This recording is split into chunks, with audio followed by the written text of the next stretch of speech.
తాకట్టులో ఉన్న బంగారం అమ్మాలనుకునే వారి ఇన్ఫర్మేషన్ ఇస్తే దాని వాల్యుయేషన్ బట్టి మీకు కమిషన్ కూడా ఇస్తుంది గోల్డ్ హబ్. బొంతు రామోహన్ గారు నమస్కారం సార్. ఇవాళ మిమ్మల్ని ప్రశ్నలతో ఉక్కిరి బిక్కిరి చేయడానికి మా యాంకర్స్, మా పొలిటికల్ ఎడిటర్ కట్టా కార్తిక్ గారు అండ్ మా డెస్క్ జర్నలిస్టులు కూడా ఉన్నారు. సిద్ధమా?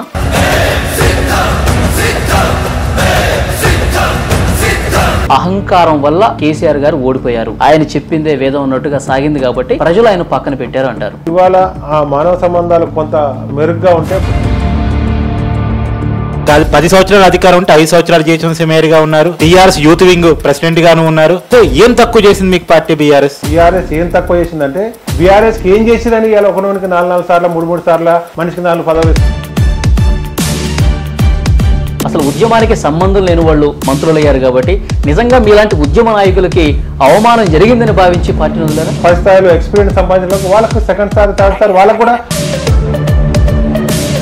బీఆర్ఎస్ గవర్నమెంట్ కనుక ఫామ్ అయి ఉంటే మొన్నటి ఎలక్షన్స్ లో గెలిచి ఉంటే కూడా మీరు కాంగ్రెస్ పార్టీలో చేరేవారా?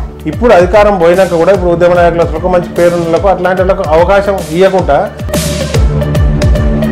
పార్టీలు మారే కల్చర్ దశాబ్ద కాలంగా మనం చూస్తున్నాం. ప్రతిపక్షాల నుంచి అధికార పార్టీ వైపు ఇంకెన్నాళ్ళు భరించారు ఈ దరిద్రాన్ని? కొన్ని మనసుకు నచ్చనప్పుడు, మనసుకు బాధ అనిపించినప్పుడు ఏ హామీతో మీరు కాంగ్రెస్ పార్టీలో జాయిన్ అయ్యారు సార్? రాబోయే కాలంలో జీహెచ్ఎంసీ కార్పొరేటర్లు సగానికి పైగా కాంగ్రెస్ పార్టీలోకి రాబోతున్నారు. బీఆర్ఎస్ పార్టీ నుంచి కాంగ్రెస్ పార్టీకి మొత్తం కార్పొరేటర్లు అందరు పోతున్నారు. భార్య శ్రీదేవి గారు జిహెచ్ఎంసీ కార్పొరేటర్స్ అందరినీ తన దారిలోకి తీసుకొచ్చుకొని ఒక కార్పొరేటర్ నుంచి మేయర్ గా ఎదగాలి అని అనుకుంటున్నారని. ఎవ్వరు మేయర్ కావాలని అనుకోవట్లేదు. అనుకున్న కాంగ్రెస్ ప్రధానంగా ఆరోపించేది బీజేపీ బీఆర్ఎస్ కలిసి రాజకీయాలు చేస్తున్నాయి అని చెప్పేసి. రేవంత్ రెడ్డి గారు రాజాసింగ్కి సెకండ్ లాగా ఇవ్వడం ఒక వీడియో వైరల్ అవుతుంది. ఉప్పల్ సీటుని మీకు ఇవ్వలేదు కాబట్టి బీఆర్ఎస్ తో విభేదించారా? 14 ఏళ్ళ అవమానాలు భరించినప్పుడు ఇప్పుడైతే అధికారం పోయి 2 నెలలే అవుతుంది. ఎందుకు 2 నెలలు ఓపిక పట్టలేకపోయారు? అధికారాన్ని ఎవడు చూసిండు? అధికారం గురించి ఎవడు ఆలోచించుండు? సార్ ఎంపీ టికెట్ హామీ లభించిందంట కాంగ్రెస్ పార్టీ నుంచి, అందుకే జాయిన్ అయ్యారంట మీరు. ఎంపీ టికెట్ హామీ నాకు. కేసీఆర్ గారు ప్రగతి భవన్ ని ఫామ్ హౌస్ ని విడిచిపెట్టి బయటికి రాడు. ఫామ్ హౌస్ లో కేసీఆర్ గారు ఏం చేస్తుండేవాళ్ళు? ఆయనకు ఒక 50-60 ఎకరాల భూమి కొనుక్కో. కేటీఆర్ కి హరీష్ రావుకి గొడవ ఉంది. ఆల్మోస్ట్ సమౌద్యోగ లీడర్లు కాబట్టి ఏదైనా ఉండాలన్న ఆస్పిరేషన్స్ ఉండొచ్చు. సార్ మీ అవకాశాల కోసం అని మీరు పార్టీలు మారుతున్నారు. ఇప్పుడు మరి మధ్యలో ప్రజలను పట్టించుకునేది ఎవరు సార్? ప్రజలు పిచ్చోళ్ళ? మీరు మేయర్గా ఉన్నప్పుడు అధికార పార్టీ అండ చూసుకున్నాం, 100 కోట్ల రూపాయలు సంపాదించారు. ఎంక్వైరీలు అసలు కంప్లైంట్ ఎంక్వైరీలు ఇవన్నీ పక్కన పెట్టండి సార్. పచ్చకి ఒక పేరు సోమేష్ కుమార్ అయితే మీరు పేరుగా ఉన్నప్పుడు ఆయన కమిషనర్ దగ్గర నుంచి చూసారు. వాళ్ళ అవినీతి పరులా కాదా? అదే సోమేష్ కుమార్ కొంత దుందుడుకుతనం, కింది అధికారులతో చక్కగా ఉండకపోవడం.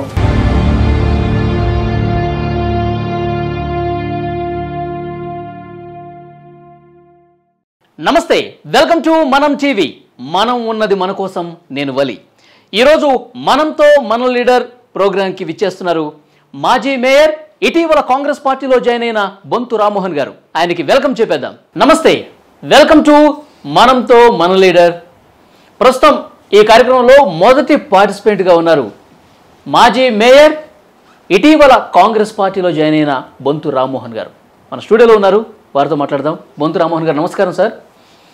ఇవాళ మిమ్మల్ని ప్రశ్నలు అడగడానికి, ప్రశ్నలతో ఉక్కిరి బిక్కిరి చేయడానికి మా యాంకర్స్, మా పొలిటికల్ ఎడిటర్ కట్టా కార్తిక్ గారు అండ్ మా డెస్క్ జర్నలిస్టులు కూడా ఉన్నారు. సిద్ధమా? ఓకే. బొంతు రామోహన్ గారు, బీఆర్ఎస్ పార్టీతో మీకు మంచి అనుబంధం ఉంది. సుదీర్ఘకాలం పాటు మీరు బీఆర్ఎస్ పార్టీతో ఉన్నారు, బీఆర్ఎస్ పార్టీ నాయకులతో ఉన్నారు. ప్రభుత్వం మారింది, బొంతు రామ్మోహన్ గారు పార్టీ మారారు. ఏంటి కారణం? ప్రభుత్వం మారితే బొంతు రామ్మోహన్ గారు మారలేదు, పరిస్థితులు మారితే బొంతు రామ్మోహన్ గారు మారారు. ప్రభుత్వం రావడానికి బొంతు రామ్మోహన్ గారు మారడానికి దీనికి సంబంధం లేదు. బొంతు రామ్మోహన్ గారికి అంటే పరిస్థితులు అన్నారు, ఏంటి ఆ పరిస్థితులు? అంటే బీఆర్ఎస్ పార్టీలో సుదీర్ఘంగా ఉద్యమం, తెలంగాణ రాష్ట్ర సాధన ఉద్యమం పుట్టినప్పటి నుంచి కూడా అతి ఎక్కువ కాలం ఉద్యమ సమయం, దాదాపు 14 సంవత్సరాల ఉద్యమ కాలంలో ముందుండి ఉద్యమం పార్టిసిపేట్ చేసే అవకాశం వచ్చింది. మరి దేనికి కూడా వెనకాడకుండా ఉద్యమం చేసిన సందర్భం అందరికి కూడా తెలంగాణ ప్రజలకే కాకుండా ఇంకా తెలుగు రాష్ట్రాల్లో కానీ ఇతరత్ర మొత్తం తెలంగాణ ఉద్యమ సాధన క్రమంలో చూసిన ప్రతి ఒక్కరికి కూడా తెలుసు. దాంట్లో తెలంగాణ రాష్ట్ర ఏర్పాటు కాకముందు ప్రభుత్వాలు వేరే ఉండేది. అప్పుడు ఆ ప్రభుత్వాలు ఎన్నో రకాలుగా ఇబ్బందులు పెట్టాలని ప్రలోభ పెట్టాలని ప్రయత్నించిన అధికారం కొరకు అధికారం వైపు చూడాల్సిన అవసరం సందర్భం అగత్యం ఎక్కడ కూడా. మరి అలాంటి బొంతు రామ్మోహన్ గారు ఏ ప్రలోభాలకు లొంగి కాంగ్రెస్ పార్టీలో జాయిన్ అయ్యారు? ఇవాళ 10 సంవత్సరాల బీఆర్ఎస్ పార్టీ అధికారంలో ఉన్నప్పుడు కూడా ఇవాళ ఉద్యమం చేసినాక మనకు 10 సంవత్సరాల పార్టీ ప్రభుత్వంగా వచ్చినప్పుడు మరి ఇవాళ ఉద్యమం చేసిన నాకు ఒక అవకాశం ఇస్తే దాన్ని హైదరాబాద్ నగర అభివృద్ధిలో ఎక్కడ చిన్న మచ్చ లేకుండా హైదరాబాద్ నగర అభివృద్ధిని అనుకున్న దానికన్నా 4 గంటలు ముందు తీసుకుపోవడంలో ఎక్కడ ప్రభుత్వానికి కానీ అడ్మినిస్ట్రేషన్లో ఏ మచ్చ లేకుండా తీసుకుపోవడంలో కృషి చేసినాం. కాబట్టి మరొక మీకు ఆ అవకాశం ఇచ్చింది, హైదరాబాద్లో ఎలాంటి మచ్చ లేకుండా మేయర్గా మంచి పనితీరు కనబరచడానికి మీకు అవకాశం ఇచ్చింది బీఆర్ఎస్ పార్టీ. ఇప్పుడు ఆ బీఆర్ఎస్ పార్టీనే వదిలేశారు, ఏం చెప్పదలుచుకున్నారు? అంటే బీఆర్ఎస్ పార్టీకి నాకున్న అనుబంధం, బీఆర్ఎస్ పార్టీకి నేను చేసిన కష్టానికి ఒకసారి అవకాశం ఇస్తే కొంతమంది మధ్యన సోషల్ మీడియాలో సన్నాసులు అన్ని కామెంట్లు పెడుతున్నారు.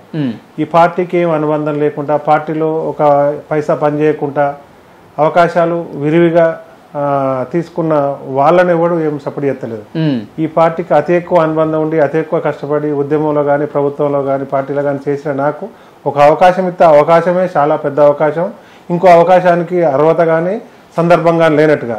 ఇవాళ బీఆర్ఎస్ పార్టీలో రెండోసారి అవకాశం రాలేదని కాదు, రెండోసారి అవకాశం రాలేదు, మూడోసారి రాలేదు, 4వసారి అవకాశం రాకున్నా కూడా ఇప్పుడు కూడా పార్టీకి విధేయంగా పనిచేయడానికి సిద్ధంగా ఉంది. కానీ పార్టీలో ప్రేమతోటి అది మాట్లాడి కానీ కన్విన్స్ చేసి కానీ ఇది కాదు నీకన్నా ఇంకా బాగా పనిచేసినకో, లేకపోతే నీకో సారాకు వచ్చిన నీకన్నా వెనక పనిచేసినకో ఇవ్వాల్సిన అవసరం సందర్భం వస్తున్నప్పుడు ఖచ్చితంగా దాన్ని అర్థం చేసుకునే మానవత్వం మనసు మాకు కూడా ఉంది. కానీ అది చెప్పి మరి వాళ్ళ అంటే అధికారం ఉన్నప్పుడే బొంతు రామ్మోహన్ గారికి సరైన అవకాశాలు రాలేదు కాబట్టి ఇప్పుడు అధికారం ఎలాగైపోయింది, ఇంకా ఉన్న ఉపయోగం లేదు అని చెప్పలేరా? అధికారం ఉన్నప్పుడు ఇవాళ ఉద్యమం చేసిన వాళ్ళకి కానీ పార్టీలో పలు సందర్భాలు వచ్చినాక అవకాశాలు ఇచ్చినాం. ఇలా అధికారం లేనప్పుడు కూడా, అధికారం ఉన్నప్పుడే కాదు ఇప్పుడు అధికారం పోయినాక కూడా, ఇప్పుడు కూడా గతంలో మరి చాలా మందికి అధికారం మళ్ళీ ఇచ్చిన వాళ్ళకే మళ్ళీ ఇచ్చిన సందర్భం కాబట్టి. మీరు విద్యార్థి ఉద్యమం నుంచి నాకు తెలుసు, యాక్చువల్గా ఏబీవీపీలో మీ ప్రస్థానం స్టార్ట్ అయింది, తర్వాత బీఆర్ఎస్లోకి వచ్చారు, అంటే అప్పుడు టీఆర్ఎస్, ఇప్పుడు కాంగ్రెస్లోకి వచ్చేసారు. అంటే పార్టీ ఉన్న పార్టీకి మారే పార్టీకి అది సంబంధం లేదు. అంటే సిద్ధాంతాలతో సంబంధం లేదా పార్టీలు మారే వాళ్ళకి, నాయకులకి? మీకు పర్టికులర్గా మనసు నొప్పైనప్పుడు సిద్ధాంతాలు రాద్ధాంతాలు అన్నీ ఉండవు. పరిస్థితులు మారినప్పుడు ఏదైనా మారుతాయి. సిద్ధాంతం ఒకటే దాని మీద ఇవాళ గతంలో ఒక విలువలతో కూడుకున్న సమాజం సందర్భం ఉన్నప్పుడు ఒక సిద్ధాంతాన్ని నడుపుకుంటే చనిపోయేదాకా కూడా అదే సిద్ధాంతానికి అదే విలువల గతం అది రామ్మోహన్కి అవసరం లేదు చెప్పదలుచుకున్నారా మీరు?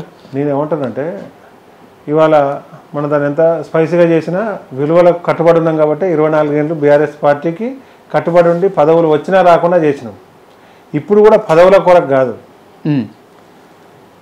ఏదైతే మనుషులతోటి కార్యకర్తలతోటి సందర్భంగా ఏదైతే కన్విన్స్ చేసి మాట్లాడి ఏదైనా ఇబ్బంది అయ్యి ఏదైనా కడుపు నొప్పి అయితే మాట్లాడి కన్విన్స్ చేయాల్సిన నాయకత్వం కన్విన్స్ చేస్తే ఇప్పటికీ 4 సార్లు 5 సార్లు మళ్ళీ రెండోసారి రాకున్నా లేకపోతే ఫస్ట్ సారి రాకున్నా కూడా పార్టీకే కట్టుబడి పనిచేసినాం.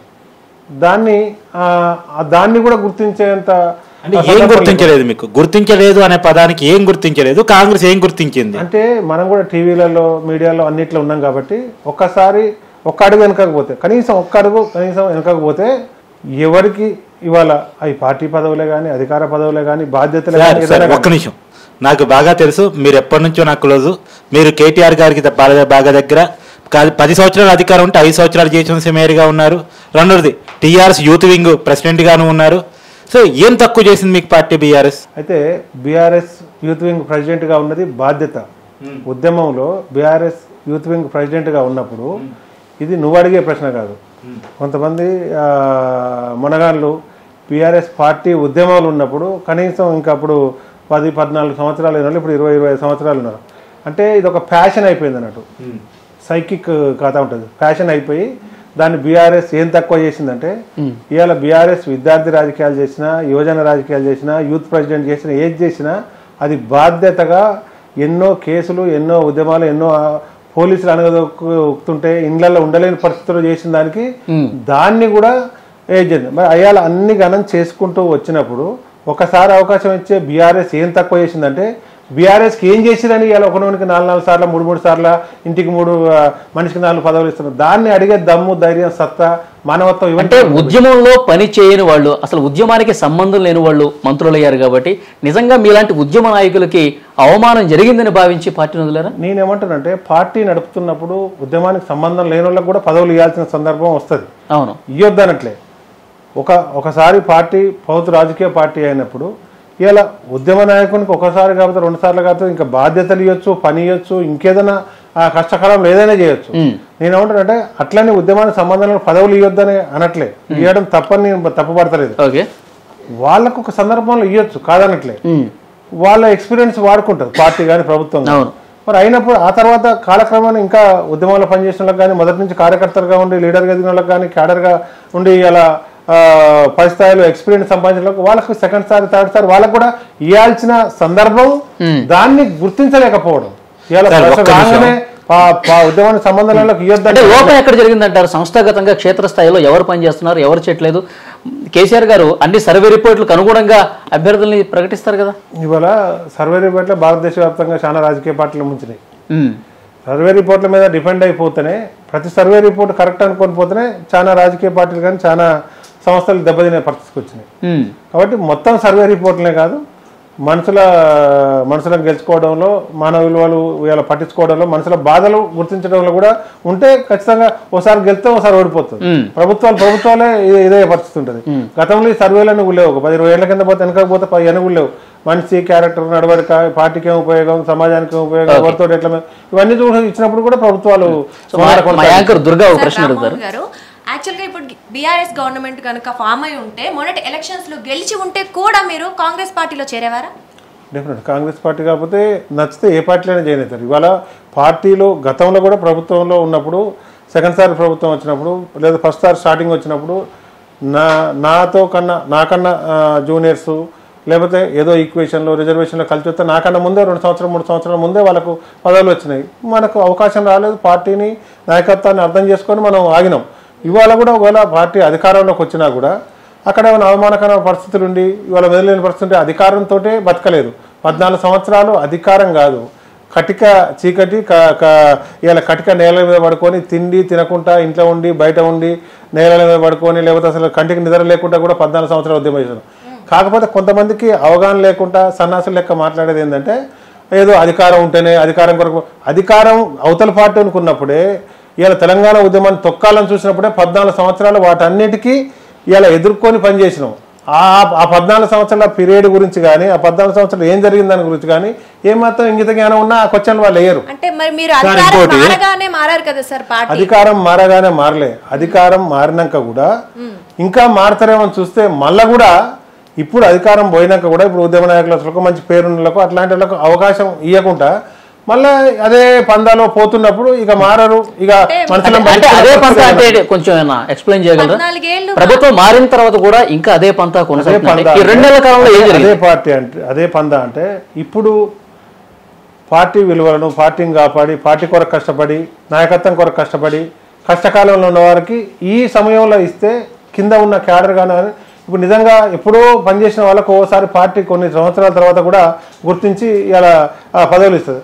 అట్లా కష్టకాలంలో కూడా ఇవాళ కష్టపడడం గురించి చూడకుండా ఇలా అధికారం ఉన్నప్పుడు, అధికారం లేనప్పుడు కూడా మరి ఇలా కొంచెమన్నా వెనక ముంగడికి పోయి ఆలోచించే పరిస్థితులు ఉంటాయని అనుకున్నాం. అవి కూడా పార్టీలు మారే కల్చర్ దశాబ్ద కాలంగా మనం చూస్తున్నాం. ప్రతిపక్షాల నుంచి అధికార పార్టీ వైపు ఇంకెన్నాళ్ళు భరించారు ఈ దరిద్రాన్ని? ఎన్నాళ్ళు భరించాలని కాదు, ఇలా రాజ్యాంగంలో ప్రజాస్వామ్యంలో పార్టీలు ఉన్నప్పుడు మనసుకు చివుక్కు ఉన్నప్పుడు ఎవరు ఏదైనా పడుతుంది. ఇవాళ దేశంలో ప్రధానమంత్రి స్థాయిలో ఉన్న వాళ్ళు, పార్టీలు ఎస్టాబ్లిష్ చేసిన వాళ్ళు, వాళ్ళకు కూడా తప్పలేదు. కొన్ని కష్టకాలం వచ్చినప్పుడు, కొన్ని మనసుకు నచ్చనప్పుడు, మనసుకు బాధ అనిపించినప్పుడు, ప్రపంచంలో అతి భారీ ప్రజాస్వామ్య దేశం భారతదేశం కాబట్టి దాంట్లో ఆ వెసులుబాటు ఉంది కాబట్టి నచ్చనప్పుడు మరీ ఎవరికి ఓటెత్తామంటే ఎవరికి నచ్చనప్పుడు నోటాకేసినట్టు అది అట్లా ఉంటాయి.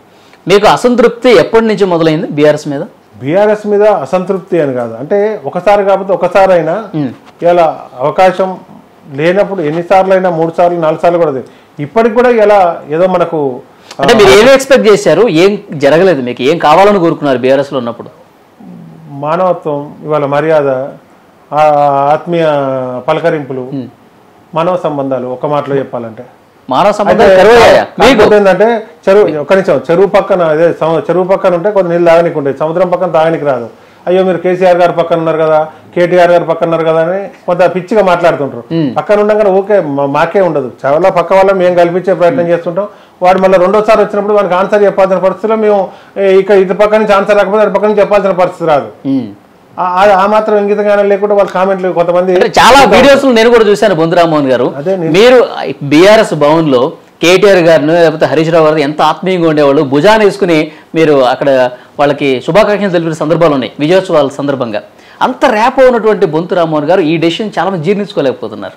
అదే ఇప్పుడు వచ్చిన ప్రాబ్లం ఏంటంటే అవతల వాళ్ళు ఎంతవరకు ప్రేమించినా ప్రేమించకుండా మనం అతిగా ఒకసారి కాబట్టి ఒకసారి అన్నా మనం ఏదైతే మనం ఎక్కువ ప్రేమించుకుంటున్నాం ప్రేమించాల్సి వచ్చిందంటారా?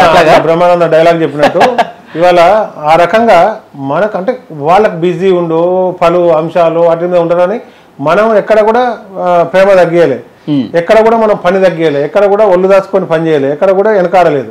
అయినా మన పందాలు మనం చేసుకుంటూ పోయినప్పుడు సరే ఈసారి కాకపోతే ఇంకోసారి కాకపోతే కనీసం ఏమీ చేసినవని కాదు, అయ్యో నీకు ఏం చేయలేకపోయినా భుజం తడితే కూడా ఆత్మసంతృప్తి ఉంటుంది. ఓకే, మా జర్నలిస్ట్ భరత్ మాట్లాడతారు. ఇప్పుడు మీకు అక్కడ రెస్పెక్ట్ లేదని మీరు వేరే పార్టీలోకి కాంగ్రెస్లోకి రావడం జరిగింది కదా, అక్కడ కూడా రెస్పెక్ట్ లేకపోతే ఇంకొక పార్టీ కూడా మారుతారా మీరు?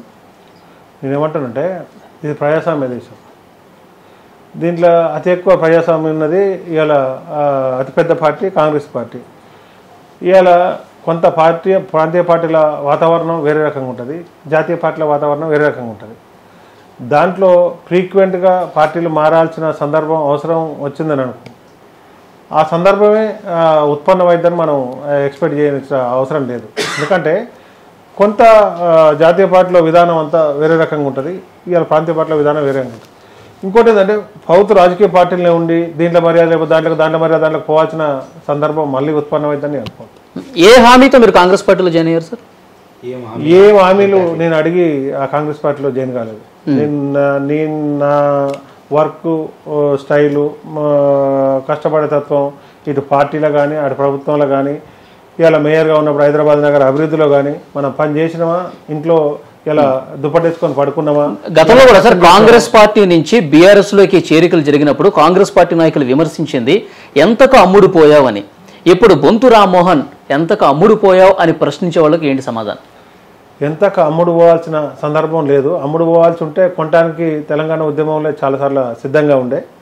పదవులు కానీ పైసలు కానీ పనులు కానీ అవన్నీ అప్పుడు ఆ కాలంలో నిజంగా ఉదయం తింటే సాయంత్రానికి మార్చుకొని కడుపు మార్చుకొని పడినప్పుడే అమ్ముడు పోవాల్సిన సందర్భం రాలేదు. ఎందుకంటే అప్పుడు అమ్ముడు పోతే ఎప్పుడో ఆ రోజు 1000 రూపాయలు అంటే ఈరోజు లక్ష అయ్యేది, ఆ రోజు 1,00,000 రూపాయలు ఇస్తే ఈరోజు 100 కోట్లు అయ్యేటి. అట్లా కడుపు గాలి ఓపిక లేక ఇప్పుడు కొంతమంది కళ్ళు తిరిగినా కూడా కొంచెం ఓపిక పెట్టి నడుస్తూ ఉంటారు.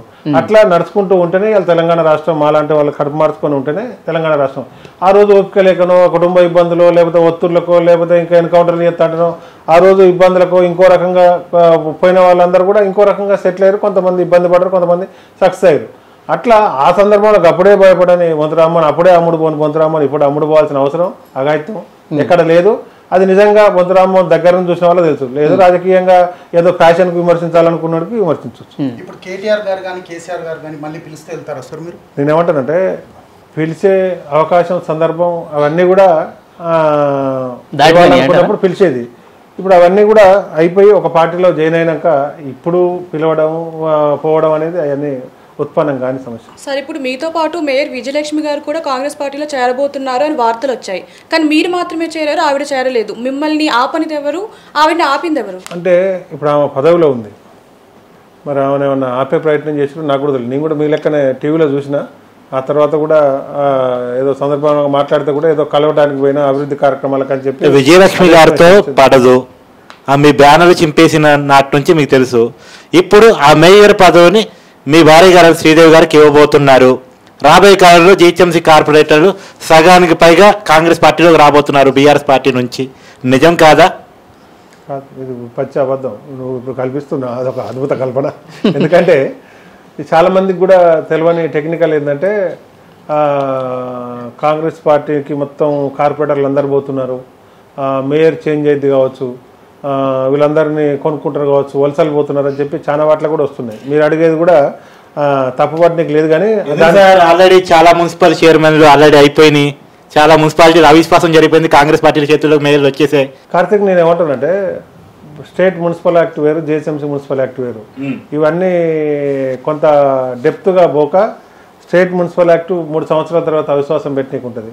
హైదరాబాద్ జిహెచ్ఎంసీ మున్సిపల్ యాక్ట్ వేరు. దీనికి 4 years దాకా మొత్తం ఉన్న కార్పొరేటర్లు అంతా ఒక లేకుండా పోయినా కూడా ఒకతే ఉన్నా కూడా 4 years దాకా ఆమెను కదిలించడానికి ఉండదు. ఇంకా ఆమె టర్మ్ 1 year ఉంది. 1 year తర్వాత జరిగే పరిణామాలు, జరిగే పరిస్థితులలో అప్పుడు ఆమెకు మెజార్టీ లేనప్పుడు ఆమెకు సంబంధించిన ఇబ్బంది వస్తుందేమో. కానీ ఇప్పుడు మేయర్ని ఏదో అన్యాయంగా కాదు, మీకు మేయర్ కార్పొరేటర్ రావడానికి కూడా 1 year టైం పట్టింది, పార్లమెంట్ ఎలక్షన్స్ అయిపోయిన తర్వాత కదా జరిగేది. అట్లాంటి ఏదో వాటిని కూల్వాలి. అక్కడ 3 సంవత్సరాల కానించి 20 మంది 30 మంది కార్పొరేటర్లు ఉంటే వాళ్లకు అక్కడ పాలక మండలికి పడక వాళ్ళు ఏమైనా అవిశ్వాసం పెట్టుకుంటారు. కానీ ఇక్కడ జిహెచ్ఎంసీలో ఆలోచన కానీ ఆ సందర్భం కానీ ఇప్పుడైతే లేదు. సంవత్సరం తర్వాత ఏం జరుగుద్ది అంటే ఇలా మెట్ల దిగి కింది పోయే లోపల ఏం జరుగుద్ది ఎవడని చెప్పాడు. కానీ సంవత్సరం సంగతి నాకు తెలియదు. సార్ రామ్మోహన్ గారు, మీ భార్య శ్రీదేవి గారు జిహెచ్ఎంసీ కార్పొరేటర్స్ అందరినీ తన దారిలోకి తీసుకొచ్చుకొని ఒక కార్పొరేటర్ నుంచి మేయర్ గా ఎదగాలి అని అనుకుంటున్నారని అని ఒక వార్త వస్తుంది. దానిలో నిజమెంత అంటారు? ఏం తెలియదు. ఇప్పుడు ఇక మీరు దాన్ని ఒకటి ఇది చేశారు కాబట్టి దాన్ని ఏమన్నా రాదు కదా సార్, నిప్పు లేదు, పొగ లేదు. ఎందుకంటే దానికి సందర్భం లేదు, ఇంకా అవకాశం కూడా లేదు. అలాంటిది అది 0 దగ్గర ఉంది. ఇంకా అది 10% మేయర్ కావాలని అనుకోవట్లేదా? ఎవ్వరు మేయర్ కావాలని అనుకోవట్లేదు. అనుకున్న ఇప్పుడు సందర్భం లేదు, అవకాశం లేదు. సార్, కాంగ్రెస్ ప్రధానంగా ఆరోపించేది బీజేపీ బీఆర్ఎస్ కలిసి రాజకీయాలు చేస్తున్నాయి అని చెప్పేసి. డెఫినెట్గా వాతావరణం అట్నే కనబడుతుంది. కానీ మొన్న పార్లమెంట్ దాంట్లో సీఎం గారు రేవంత్ రెడ్డి గారు రాజాసింగ్కి సెకండ్ లాగా ఇవ్వడం ఒక వీడియో వైరల్ అవుతుంది. దాని గురించి మీరు ఏమంటారు? అంటే ఒక గౌరవ సభ్యుడు, ప్రతిపక్ష సభ్యుడు ఉన్నప్పుడు ఆయన ఇంటర్నల్గా ఏదో స్మైల్ చేసి విజ్ చేసినట్టుంది. ఈయన మర్యాద కొద్ది సెకండ్ ఎక్కువ ఇచ్చి అంటే వంగి నమస్కారాలు పెట్టడము, లైక్ మీరు ఎలాగో ఏబీవీపీ నుంచి వచ్చినారో సేమ్ అలాగే ఆయన కూడా అలాగే వచ్చారు కదా. ఏబీపీలో ఉన్నప్పుడు రాజాసింగ్ మామూలు కార్యకర్త కూడా బిజినెస్ చేసుకుంటూ భావజాలం ఇంకా రేవంత్ రెడ్డి గారిలో ఉందంటున్నారా మీలో? కానీ రేవంత్ రెడ్డి గారు ముఖ్యమంత్రిగా బాధ్యతగా సాటి సభ్యుడు పోతుంటే సెకండ్ ఇచ్చుకుంటూ పోయి ఉంటాడు. అంతే అంటారా? అంతే, ఏం లేదు. ఇంకోటి బీజేపీ పొత్తు అంటావా? ఈ మధ్యన వార్తల్లో స్పెక్యులేషన్స్ అయితే వస్తున్నాయి.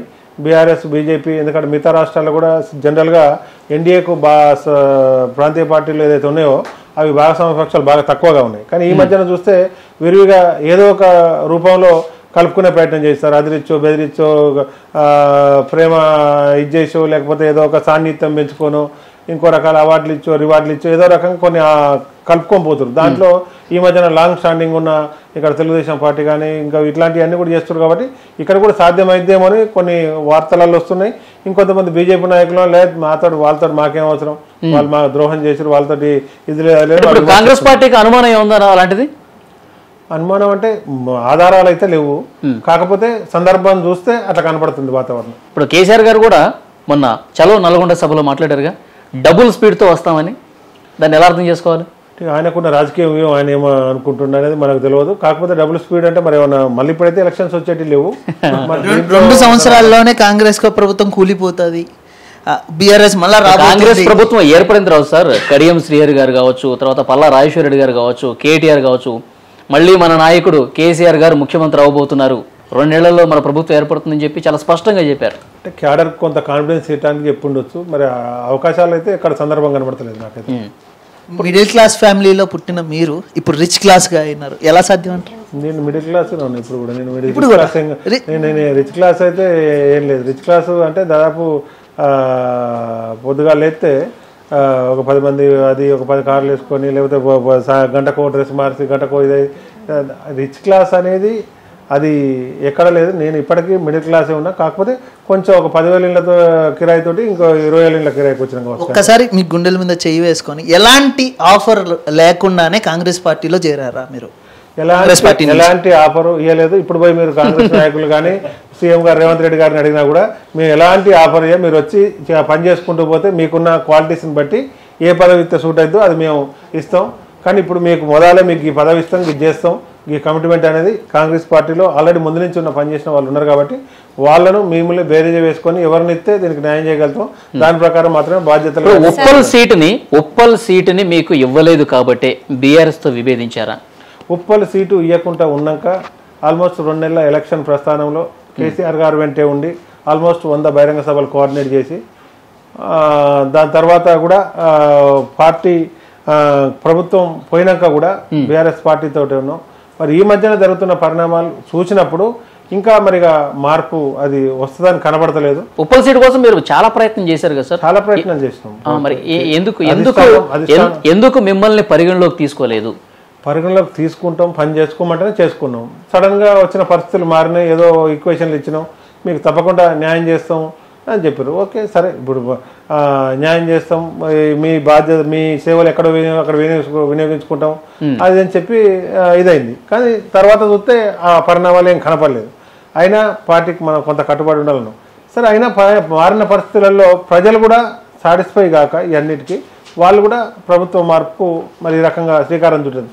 అయినాక కూడా ఇంకా అధిష్టానంలో కానీ పార్టీ పెద్ద నాయకుల్లో కానీ కొంత మార్పు వచ్చి ఏదైతే ఏ నెగిటివిటీ అయితే ఎవరి వల్ల అయితే కొంత మనకు పార్టీకి అన్యాయం జరిగిందో, ప్రభుత్వానికి డ్యామేజ్ జరిగిందో దాన్ని ఏమన్నా కొంత కరెక్షన్ చేసుకుంటారు అని భావించినాం. కానీ మళ్ళీ మారిన పరిస్థితుల్లో కూడా అటు ఇటు ఆ వరుస ఎక్కడ కనపడ్డట్టు అనిపించలేదు.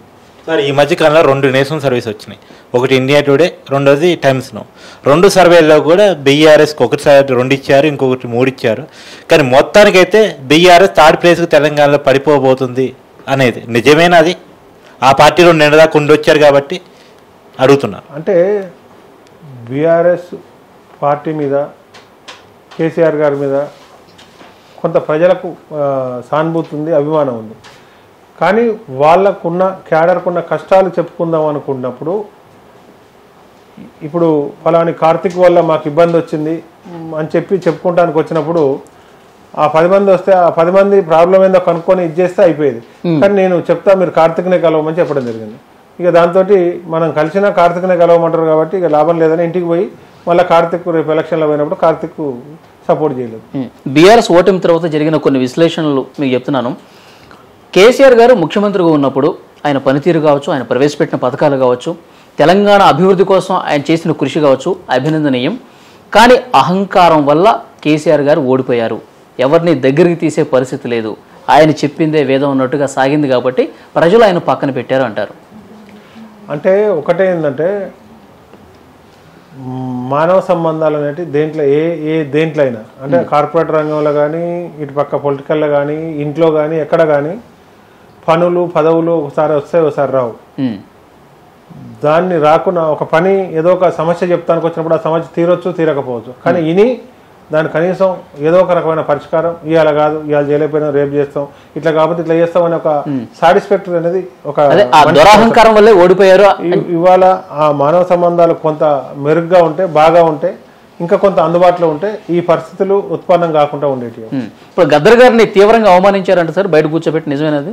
మీరు అప్పుడు పార్టీలోనే ఉన్నారు కదా.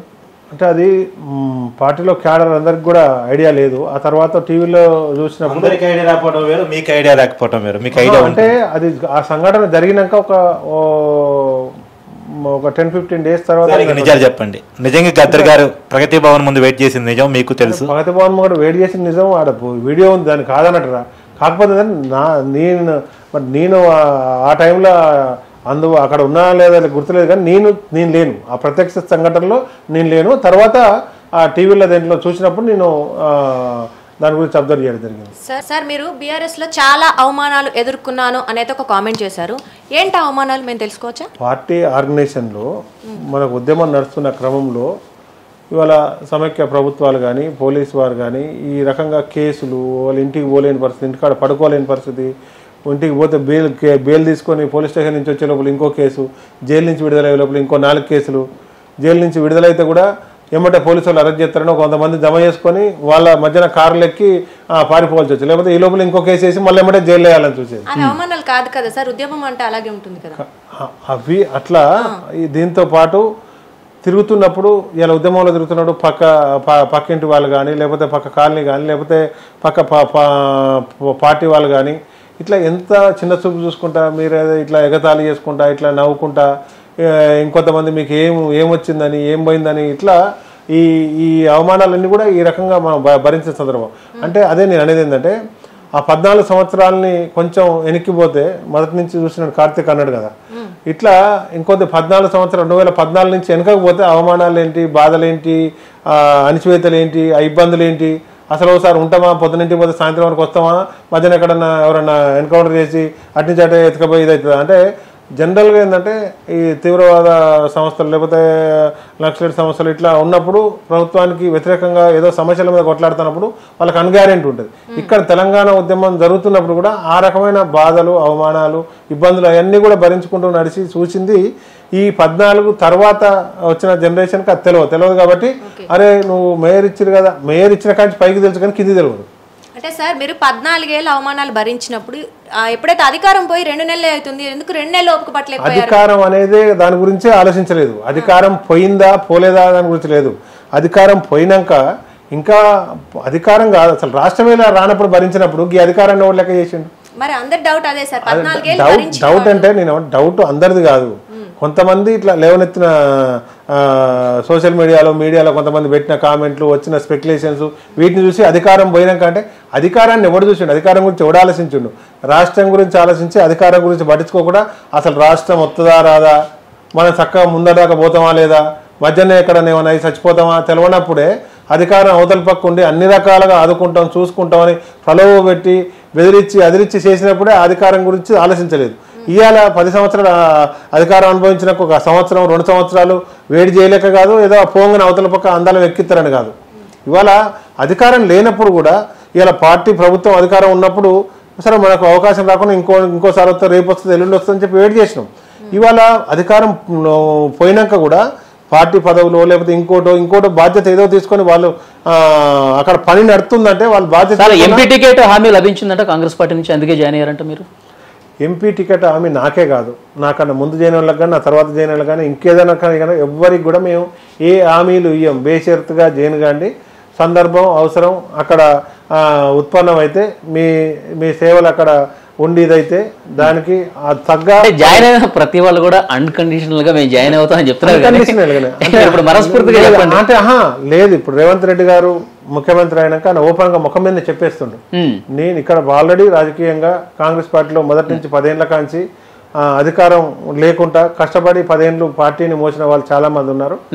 ఇప్పుడు అక్కడ అర్హత మీకుందా వాళ్ళకుందా ఎవరికి ఉందా అనేది చూసినాకనే మీరు దేనికి సూట్ అవుతారు, ఇలా పార్టీ పదవా లేకపోతే ప్రభుత్వ పదవా, దేనికి ఎవరికి సూట్ అవుతారో దాన్ని మేము బేరేజ్ వేసుకున్నాకనే చెప్తాం తప్పితే ముందే మేము హామీ నాకే కాదు ఆల్రెడీ హామీ ఇవ్వకపోయినా ఏర్పడిన తర్వాత మీరు జాయిన్ అయ్యారు. నేను ఎవరైనా ఒక సిట్టింగ్ ఎమ్మెల్యే పోయినా సిట్టింగ్ ఎంపీ పోయినా ఇంకా ఏ స్థాయిలో పోయినా కూడా అదే మాట చెప్తుంటాను. సార్ మీరు సికింద్రాబాద్ ఎంపీగా పార్టీ పోటీ చేయమని ఆదేశిస్తే నేను పోటీ చేస్తాను అన్నారు, అంటే ఈ ఎంపీ టికెట్ ఆశించి మీరు కాంగ్రెస్ లోకి వచ్చారా? డెఫినెట్గా మనం రాజకీయాలు చేస్తున్నాం, ఎన్జిఓ ఆర్గనైజేషన్ నడిపిస్తలేదు, ఎన్జిఓ ఆర్గనైజేషన్ నడిపిస్తున్నాం ఓన్లీ సేవనే ఉంటుంది. రాజకీయం నడిపిస్తున్నప్పుడు అప్పుడప్పుడు అవకాశం వచ్చినప్పుడు రాజకీయం కూడా పదాల గురించి కూడా ఆలోచిస్తాం. కాబట్టి కొంత స్పెక్యులేషన్స్ వచ్చినప్పుడు నేను పార్టీ ఆదేశిస్తే అవకాశం ఇస్తే పోటీ చేస్తానికి నేను సిద్ధంగా ఉన్నా అని చెప్పిన. లేదు బాబు నీకన్నా కొద్దిగా మంచిగా పనిచేసిన వాళ్ళు లేకపోతే నీకు తర్వాత అవకాశం రావడంలో వాళ్ళకి ఇస్తామంటే ఓకే, అవకాశం వచ్చిన వాళ్ళకే ఇవ్వమని కాదు, ఇవాళ నాకు ఇవ్వనప్పుడు ఓకే, నాకు ఇంకా మరీ నాకన్నా అవకాశం రాని వాళ్ళు కూడా ఎవరు ఉంటారో వాళ్ళకి ఇస్తున్నాం అంటే మనం మూసుకొని వాళ్ళని పని చేసేదానికి సిద్ధంగా ఉన్నాం. అంటే ఒకవేళ వేరే వాళ్ళకి టికెట్ ఇస్తే కనుక వేరే వాళ్ళకి కాదు, అవకాశం రాని వారికి అవకాశం వచ్చిన వాళ్ళకి ఇస్తే ఒప్పుకోరా? ఎట్లా ఒప్పుకుంటాం? ఆల్రెడీ అవకాశం వచ్చిన వారికి అంటే ఆల్రెడీ మరి అవకాశం వచ్చిన వాడిని నీకు కాదు ఇంకోళ్ళకి అకామిడేట్ చేయాలంటే కదా న్యాయంగా. ఆల్రెడీ ఇచ్చిన వారికే ఇస్తా అని చెప్తే దానికే అదేం న్యాయం చేసినట్టు, ఇది అన్యాయం చేసినట్టు కదా. పార్టీ ఆదేశించడంలో రాంగ్ ఉందని అనేది ఏంటంటే, బాబు ఆయనకోసారి ఇచ్చినా నీకోసారి ఇచ్చినా ఇంకెవరికన్నా కొత్తగా 69 వాళ్ళకి ఇస్తున్నాం అంటే ఓకే, సంతోషంగా పనిచేస్తాం కదా.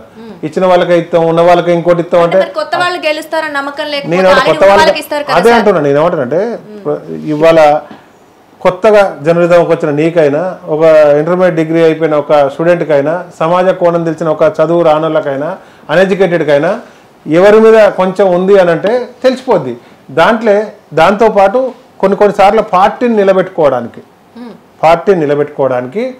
ఇవన్నీ పక్కకు పెట్టి కూడా ఓడిపోయినా పర్లేదు. ఇవాళ కమ్యూనిస్ట్ పార్టీలు ఉన్నాయి కొన్ని, వాళ్ళకి ఇలా గడ్డు కాలం వచ్చి కొన్ని స్థానాలు నిలబడతారు, కొన్ని నిలబడతారు. కానీ ఇలా పార్టీ సిద్ధాంతాలకు ఎక్కడ పడితే అక్కడ నిలబడాలి. ఎందుకంటే ఉన్న కాడనన్నా కాపాడుకోవడానికి. పార్టీని కాపాడుకునే క్రమంలో ఖచ్చితంగా అన్ని సీట్లు గెలుతాయనంటే ఇలా 17 సీట్లు ఉన్నాయి. 17 సీట్లకు గెలుతామని నిలబెడతామా?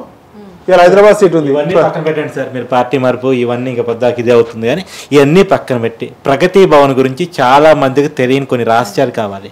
కేసీఆర్ గారు ప్రగతి భవన్ని ఫామ్ హౌస్ని విడిచిపెట్టి బయటికి రాడు, ఇది కదా ఎవరిని కలవడు, ఇది కదా ఇవ్వండి విమర్శ. ఫామ్ హౌస్లో కేసీఆర్ గారు ఏం చేస్తుండేవాళ్ళు? ఆయనకు ఒక 50-60 ఎకరాల భూమి కొనుక్కున్నాడు అప్పుడెప్పుడు, దానికి సంబంధించి ఇదైతే ఉంటుంది.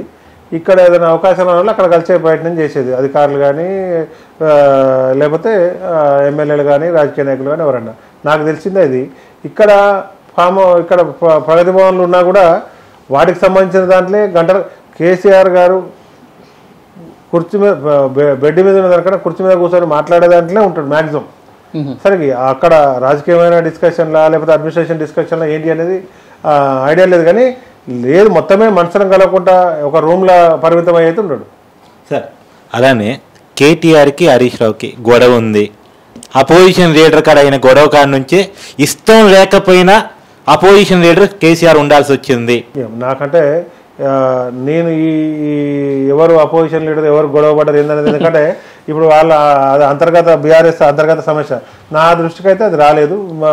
గతంలో మీరు చాలా దగ్గరగా ఉన్నారు కదా సార్ కేటీఆర్ గారికి, హరీష్ రావు గారికి దగ్గరగా ఉన్నారు. ఆల్మోస్ట్ సమౌజ్య లీడర్లు కాబట్టి ఏదైనా ఉండాలన్న ఆస్పిరేషన్స్ ఉండొచ్చేమో, కానీ దాని గురించి పెద్ద గొడవ జరిగింది వాళ్ళు మీరు చాలా దగ్గరగా చూశారు. అదే నేను ఏమంటాను, ఆస్పిరేషన్ ఎవరికైనా ఉండాలని ఉండొచ్చు, కానీ దాని గురించి గొడవ జరిగిందని అనుకోలేము. ఓలా అడిగితే నిజం చెప్పండి, మీకు తెలిసి ఉంటుందని అనుకున్నాను. ఎందుకంటే ఫామ్ హౌస్ కి ప్రగతి భవన్ కి ఎంట్రీ ఉన్న కొద్ది మంది లీడర్లో మీరు కూడా ఒకరు. కేటీఆర్ గారికి మీరు చాలా దగ్గర మొన్నటి వరకు. కరెక్ట్, నీకు దగ్గర కాదని నేను అనట్లే, నాకు తెలియదు అనట్లే. కానీ నేను ఇప్పుడు ఈ మధ్య కాలంలో ఈ నెల 2 నెలల కానీ జరిగిన సంఘటన నేను లేను కదా.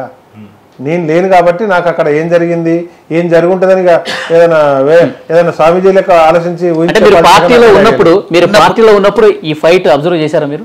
ఇద్దరి మధ్య ఫైట్ అయితే ఎక్కడ జరగలేదు. కాకపోతే పని చేయడంలో ఒకరికొకరు పోటీ పడేది.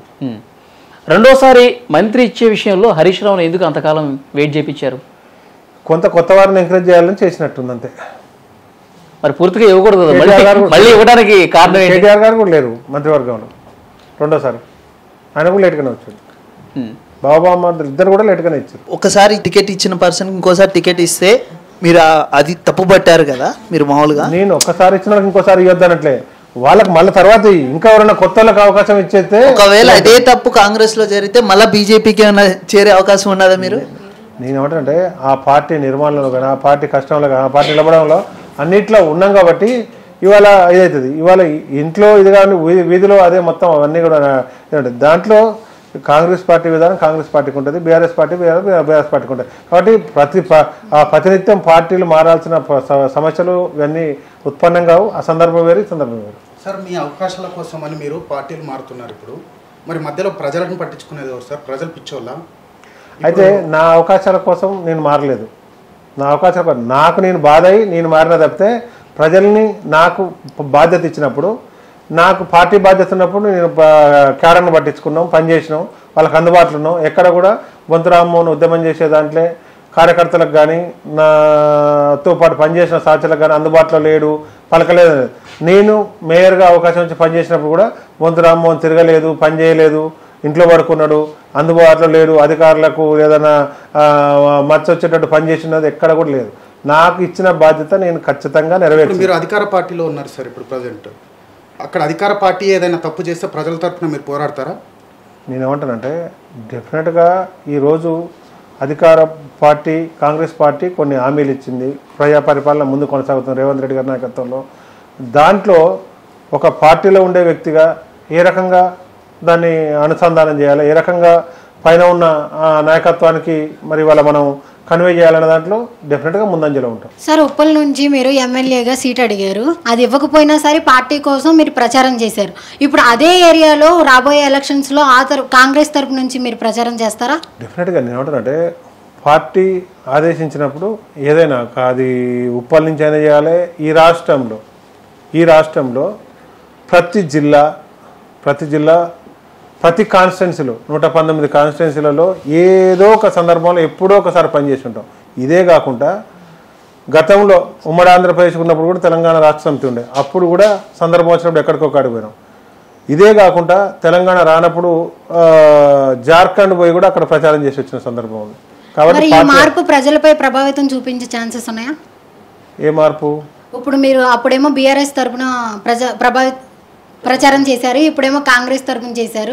ఈ యొక్క మార్పు అనేది ప్రజల మీద ఎఫెక్ట్ అయ్యే ఛాన్సెస్ ఉన్నాయా? డెఫినెట్గా. అంటే ఒక ఏరియాలో ఈ వ్యక్తి ఇంతకుముందు ఏం చేసిండు, ఈ వ్యక్తి ఒక మాట ఇస్తే చేయగలుగుతాడా లేదా అనే నమ్మకం ఉంటేనే ఆ ప్రజలు నమ్మి ఓట్లు వేయడం కానీ ఆదరించడం కానీ ఇంకోటి కానీ. లేదు అంటే నీ మీద నమ్మకం ఉన్నా పార్టీ మీద లేదు మేము ఇంకోళ్ళకి వేస్తాం, లేదంటే నీ మీద నమ్మకం లేకున్నా పార్టీ మీద మాకు అభిమానం ఉంది వేస్తామంటారు.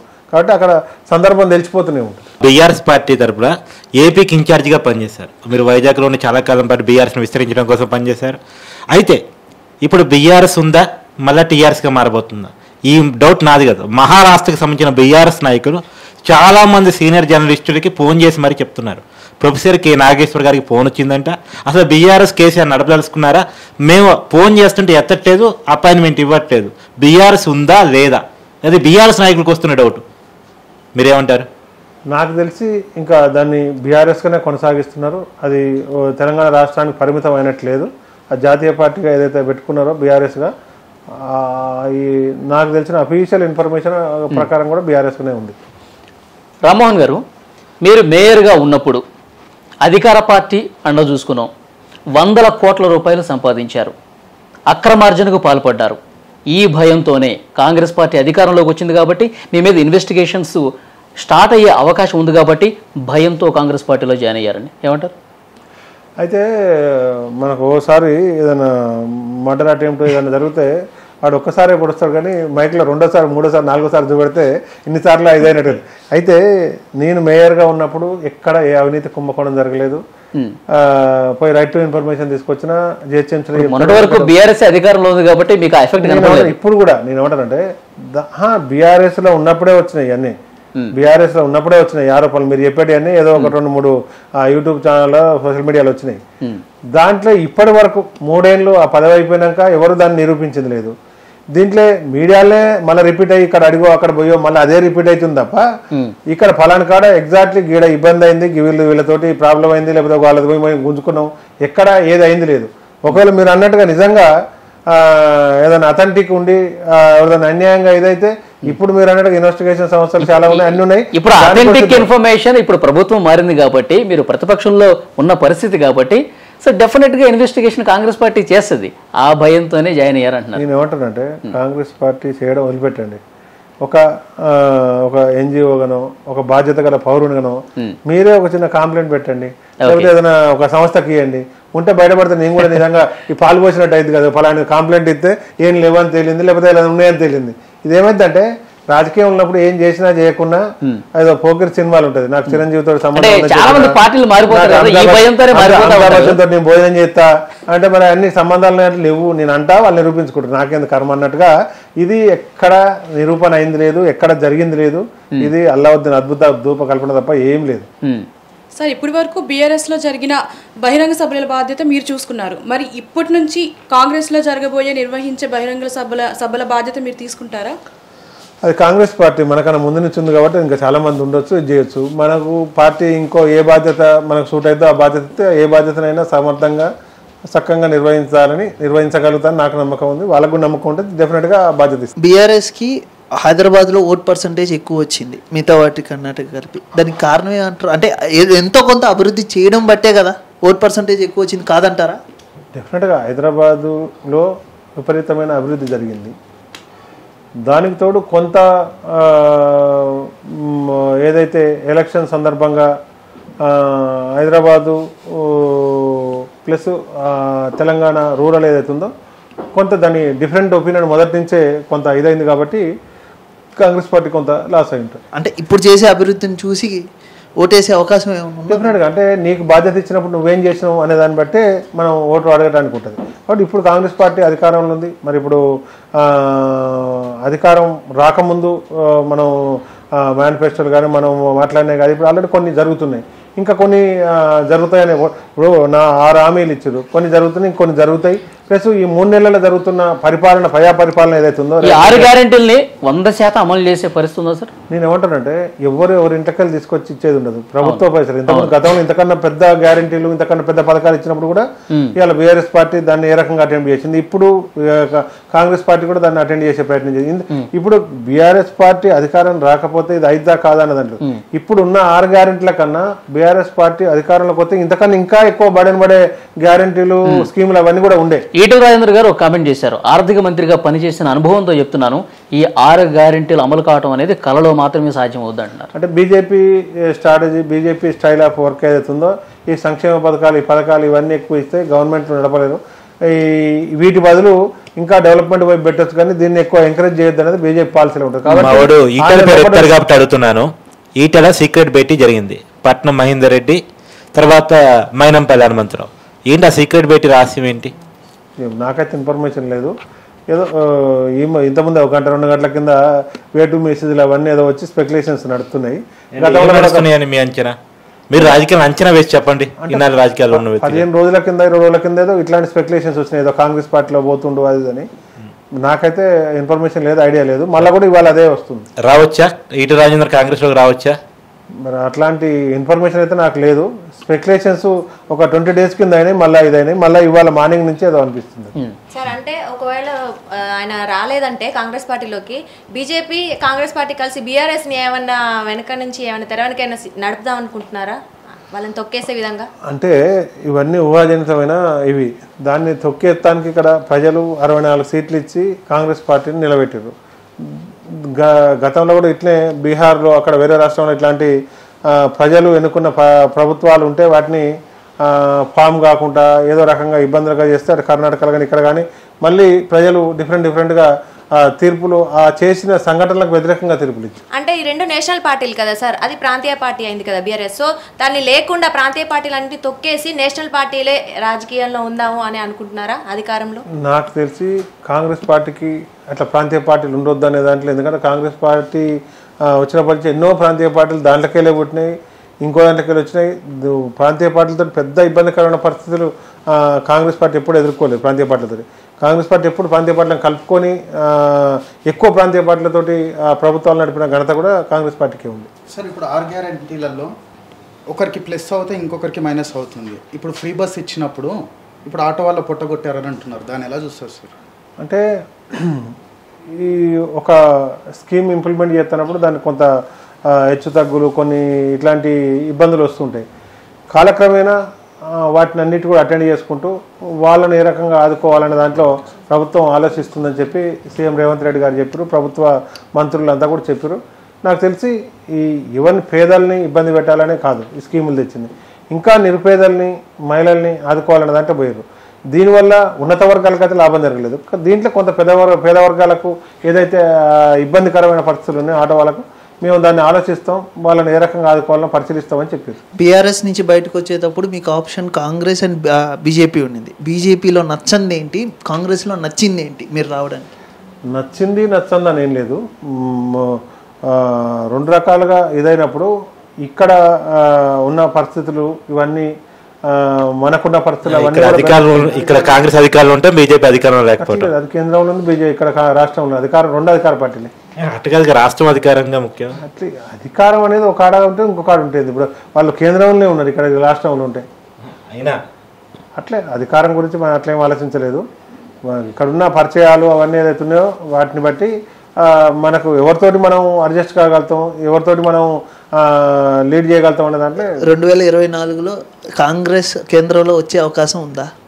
డెఫినెట్గా వస్తుందని ఆశాభావం వ్యక్తం చేస్తున్నాం. ఎందుకంటే ఇప్పుడు మారుతున్న పరిస్థితి 2 సార్లు ఏ గవర్నమెంట్ ఉన్నా కూడా 3వ సారి కొంత ఉన్నాయి. అందుకనే బీజేపీ కూడా ప్రాంతీయ పార్టీలు పెద్ద ఎంకరేజ్ చేయకపోయేది. ఎన్డీఏలో పెద్ద భాగస్వామ్యాలు తక్కువ. ఇప్పుడు లేటెస్ట్గా వచ్చిన కొన్ని సర్వేలన్నీ కూడా భారతీయ జనతా పార్టీ అంటే ఎన్డీఏ గవర్నమెంటే మళ్ళీ వస్తుంది ఉంది. కానీ ఈ ప్రతిపక్ష ప్రాంతీయ పార్టీలన్నీ కూడా మోడీ గారు సానుకూలంగా కలుపుకునే తీరు చూస్తే ఆయన కూడా ఏమైనా కొంచెం డౌట్ వచ్చిందేమో నాకు డౌట్ వస్తుంది. సార్ ఇప్పుడు రైతు బంధు కూడా 3 ఎకరాలు ఉన్న వాళ్ళకు మాత్రమే ఇచ్చారు. ఇప్పుడు ఎంపీ ఎలక్షన్స్ టైం వరకు కూడా అందరికీ వేయకపోతే కూడా ఓట్ బ్యాంక్ ఏమన్నా మిస్ అయ్యే ఛాన్స్ ఉందా? రైతు బంధులో ఇంకా ఎన్ని ఎకరాల్లోకి ఇవ్వాలన్న పాలసీ అయితే చేంజ్ కాలేదు. ఏమైనా అంశాల వారిగా మరి చిన్న రైతుల నుంచి అట్లా ఈ ఇబ్బందికరంగా ఉన్న వాళ్ళని చేసుకుంటూ పోతున్నారు. అంశాల వారిగా అందరికీ బీఆర్ఎస్ ప్రభుత్వంలో ఉన్నప్పుడు అందరికీ ఒకేసారి పడేది. ఇప్పుడు జస్ట్ 3 ఎకరాలు ఉన్న వాళ్ళకి మాత్రమే పడింది. అంటే ఇప్పుడు కాంగ్రెస్ గవర్నమెంట్ వచ్చిన తర్వాత రైతు బంధు నిధులు సక్రమంగా పడట్లేదు, మళ్ళీ కరెంటు పోతుంది, సరిగా వాటర్ రావట్లేదు, ఇలాంటి ప్రాబ్లమ్స్ అన్ని చెప్తా ఉన్నారు. అంటే గవర్నమెంట్ కొత్తగా వచ్చింది, అన్నీ కొంత సర్దుకొని పోయేసరికి కొంచెం ఒక 2 రోజులు టైం పట్టవచ్చు. ఇప్పుడు బీఆర్ఎస్ ప్రభుత్వం వచ్చినాక కొన్ని రోజులు పట్టింది, అది కూడా కొంత సెట్ గానికి. నీకు ఇప్పుడు పూర్తిగా పర్ఫెక్ట్ ఫస్ట్ టర్మ్ అంటే ఇది పార్లమెంట్ ఎన్నికలు సమీపిస్తున్న సమయంలో మైనస్ కదా. అంటే ప్రభుత్వం ఏర్పడి ఎమ్మటే పార్లమెంట్ ఎన్నికలు వచ్చి ఇవన్నీ కొంత ఎడతెరిపి లేకుండా జరుగుతున్న అసెంబ్లీ సమావేశాలు ఇవన్నిటితోటి కొంత వెనక ముందు కావచ్చు, కానీ ఇయ్యొద్దనో లేకపోతే వేరే రకమైన ఒపీనియన్స్ అయితే ఏం లేవు. ముఖ్యమంత్రి రేవంత్ రెడ్డి గారి భాషకు సంబంధించి ప్రధానంగా ప్రశ్నిస్తుంది బీఆర్ఎస్ పార్టీ. మాజీ ముఖ్యమంత్రిని పట్టుకుని బొంద పెడతాము, పులి అంటున్నారు, పులి బయటకు వస్తే చెట్టుకి వేలాడదీస్తాం, పూర్తిగా భూస్థాపితం చేస్తాం పార్టీని. ఇలాంటి భాష ప్రతిపక్ష నాయకుడు ఉన్నప్పుడు ఏ విధంగా మాట్లాడుతున్నారు, ముఖ్యమంత్రి స్థానంలో కూడా అట్లాంటి భాష వాడుతున్నారు. ఇది పద్ధతి కాదు, మార్చుకోండి అంటున్నారు. అన్యాయం జరిగినప్పుడు ప్రశ్నించే గొంతన ఆయన పార్లమెంట్లో గెలిచినప్పుడు, అంతకు ముందు ఎమ్మెల్యేగా ఉన్నప్పుడు ఎప్పుడు కూడా ఆయన ప్రజలకు ఇది నచ్చలేదు అంటే ఎమ్మెల్యేగా నచ్చకపోతే ఎంపీకి గెలిచేవాడు కదా, ఎంపీకి నచ్చకపోతే ఇలా గవర్నమెంట్ వచ్చేది కాదు. ప్రజలు యాక్సెప్ట్ చేసి ప్రజలు ఏదైతే ప్రజలకు అవసరమో ప్రజలు గుర్తిస్తుర్రో దాన్ని అదే రకంగా కొనసాగించకపోతే తప్పితే దాంట్లో ఇది తప్ప అది తప్ప అనేంత వాళ్ళ స్థాయిలో మనం తప్పులు ఎంచేంత స్థాయి మనది కాదు. ఇవాళ వాళ్ళు ప్రభుత్వాన్ని నడిపే దాంట్లో, ఆయన పార్టీని నడిపే దాంట్లో వాళ్ళు మాట్లాడే మాట తీరు కానీ ఇవన్నీ కూడా క్యాడరు ప్రజలు ఏది యాక్సెప్టెన్స్ ఉందనేది వాళ్ళు ఆ మాత్రం అంచనా వేసుకుంటా ముంగడ పోతారు. కాబట్టి గత ప్రభుత్వ అవినీతిని అంతా వెలుగు తీసే ప్రయత్నం చేస్తున్న కాంగ్రెస్ పార్టీ అంటే ఎక్కడన్నా ప్రతి దాంట్లో ప్రతి పథకంలో అవినీతి జరిగిందని, ఇప్పుడు సచివాలయం కావచ్చు, అంబేద్కర్ విగ్రహం కావచ్చు, తర్వాత అది దీపం ఉంది కదా ఆ ప్రాజెక్ట్ లో కావచ్చు, జిహెచ్ఎంసీ మేయర్ గా ఉన్నప్పుడు జిహెచ్ఎంసీ కమిషనర్ గా ఉన్న సోమేష్ కుమార్ గారి మీద మొన్ననే ఆరోపణ 25 ఎకరాలు ఆక్రమించుకొని కట్టుకున్నాడట ఆయన. జిహెచ్ఎంసీ కమిషనర్ కాకుండా ఆయన తర్వాత వేరే పోస్టులు కూడా చాలా చేసేదండి. అదే దాని మీద కూడా చాలా అభ్యంతరాలు అక్రమంగా సీఎస్ ఇచ్చారని ఆయనకి. ఇప్పుడు ఏమైందంటే ప్రభుత్వాలు మారినప్పుడు లేకపోతే అక్కడ వ్యవస్థలు మారినప్పుడు అక్కడ అనగదొక్కబడో ఇబ్బందులకు గురయ్యో ఏదైనా కంప్లైంట్ ఇస్తానికి ఇంతకుముందు మీరు అన్నట్టుగా ఇబ్బంది పడో ఏదైతే ఉంటారో వాళ్ళు ఆ ఇచ్చిన కంప్లైంట్లో లేకపోతే మళ్ళీ ఏదైనా ఫ్రెష్గా ఇచ్చినప్పుడు వీటి మీద ఇలాంటివన్నీ కూడా ఉత్పన్నం అవుతాయి. దాంట్లో కొన్ని నిజాలు కావచ్చు, అబద్ధాలు కావచ్చు, లేకపోతే కొన్ని జరగవచ్చు, లేకపోతే అనుకున్నంత. ఇలాంటి ప్రెస్టీజియస్ ప్రాజెక్టులు అన్నింటిలో కూడా అవినీతి జరిగిందని నమ్ముతున్నారా మీరు? దేంట్లో జరిగింది, దేంట్లో జరగలేదు, జరిగిందా లేదా అనేది ఎంక్వైరీలు జరిగినప్పుడు దానికి సంబంధించిన పూర్తి సమాచారం వస్తుంది. ఇప్పుడు దీంట్లో జరిగిందా లేదు అనే దాంట్లో మనకి ఏది కూడా కంప్లైంట్లు ఎంక్వైరీలు అసలు కంప్లైంట్లు ఎంక్వైరీలు ఇవన్నీ పక్కన పెట్టండి సార్. మీకు చాలా దగ్గర నుంచి చూశారు. పచ్చకి ఒక పేరు సోమేష్ కుమార్ అయితే మీరు వేరుగా ఉన్నప్పుడు ఆయన కమిషనర్ దగ్గర నుంచి చూశారు. వాళ్ళ అవినీతి పరులా కాదా అంటే నేను ఏమంటానంటే ఆయన నేను మిట్టల గురించి అడగట్లా, ఇంకా వేరే ఐఏఎస్ గురించి అడగట్లా, సోమేష్ కుమార్ గురించి అడుగుతున్నా. అదే సోమేష్ కుమార్ కొంత దుందుడుకుతనం, కింది అధికారులతో చక్కగా ఉండకపోవడం, కొంత దాడవేష ధోరణి ఇవన్నీ ఉండేది. మరి దాంట్లో ఇంకా ఆయన ఏమేమి ఇది చేసినది నాకు పూర్తిగా ఐడియా లేదు. ఇది ఎంక్వైరీలు ఏమైనా బయటపడాలి. ఆయన అడ్మినిస్ట్రేటివ్ స్టైల్ అయితే మాత్రం కొంత ఇబ్బందికరంగా ఉండేది. అవినీతి గురించి మాత్రం మీకు తెలియదు అంటారు. అవినీతి గురించి ఇప్పుడు నీకు టీవీలో వచ్చింది అది ఒకటే ఉండొచ్చు, ఇంకా 4 ఉండొచ్చు, వచ్చింది మేము చేసే నిజం కాకపోవచ్చు. మనకంటే ఇప్పుడు పూర్తిగా మనకు సమాచారం లేదు, లేకపోతే ఆయన ఎక్కడెక్కడన్నా ఉన్నాయన్న కంప్లైంట్ కాపీ మన దగ్గర లేదు, వచ్చింది ఒకటి, దాని మీద ఎంక్వైరీ నడుస్తుంది. నేను ఏమంటానంటే ఆయన అడ్మినిస్ట్రేటివ్ స్టైల్ అయితే కొంత డిఫరెంట్గా ఉండేది. అంటే పార్టీ మారిన బీఆర్ఎస్ పార్టీ నుంచి బయటకు వచ్చిన బీఆర్ఎస్ మీద ప్రేమ పోనట్టుంది సార్ మీకు కొంచెం. సోమేష్ కుమార్ బీఆర్ఎస్ పార్టీ కాదు, అది కాదు. సోమేష్ అంటే మేము అడిగేది ఏదైనా అంటే ఉద్దేశం మీరు బీఆర్ఎస్ మీద అడిగిన ప్రతి క్వశ్చన్ కొద్దిగా సాఫ్ట్ కార్నర్ గానే చెప్తున్నారు, అందుకని చెప్తున్నాడు.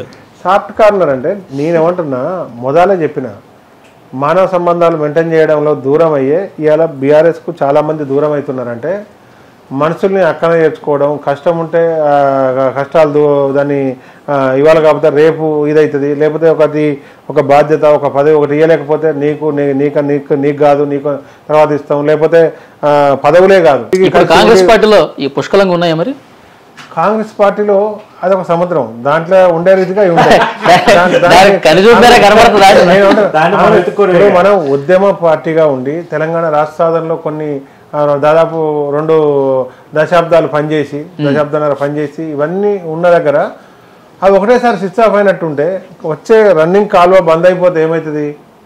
ఏమంటే బోర్లు వేసుకొని బాయిలు తీసి ఏమంటే నీళ్ళు తోడుకోరు కదా. అట్లా ఆ యాటిట్యూడ్ అవన్నీ కూడా చేంజ్ అయినప్పుడు మనకు అక్కడ బాధ అనిపిస్తుంది. ఆ తర్వాత పోయే దారిలో ఉన్నాయి మనకు పోతా అంటే మనం ముందు ఉండవా, తర్వాత నీళ్లు రావాలంటే ఇక్కడ ఆల్రెడీ దెబ్బలు తాకినాయి, ముఖాలు ఇరిగినాయి, ఇవన్నీ ఉన్నాయి కాబట్టి పోతానప్పుడు జాగ్రత్తగా చూసుకొని పోతాం కదా. ఇప్పుడు కేసీఆర్ గారి అవినీతి కాళేశ్వరం ప్రాజెక్టు ప్రధానంగా ప్రశ్నిస్తూ అధికారంలో ఉన్న కాంగ్రెస్ పార్టీ విమర్శిస్తుంది. ఇప్పుడు కాళేశ్వరంలో నిజంగా అవినీతి జరిగిందా? అవినీతి జరగబట్టే లోపభూయిష్టమైనటువంటి నిర్మాణం వల్లే కమిషన్లకు పాల్పడటం వల్లే మేడిగడ్డ కుంగిందా? అంటే ఇప్పుడు జరుగుతున్న పరిస్థితులు అయితే ఆ మేడిగడ్డ కుంగడం నిజం, దాన్ని నిరలబాయడం నిజం, కాంట్రాక్టర్ ఎవరు బాధ్యత తీసుకోకపోవడం నిజం.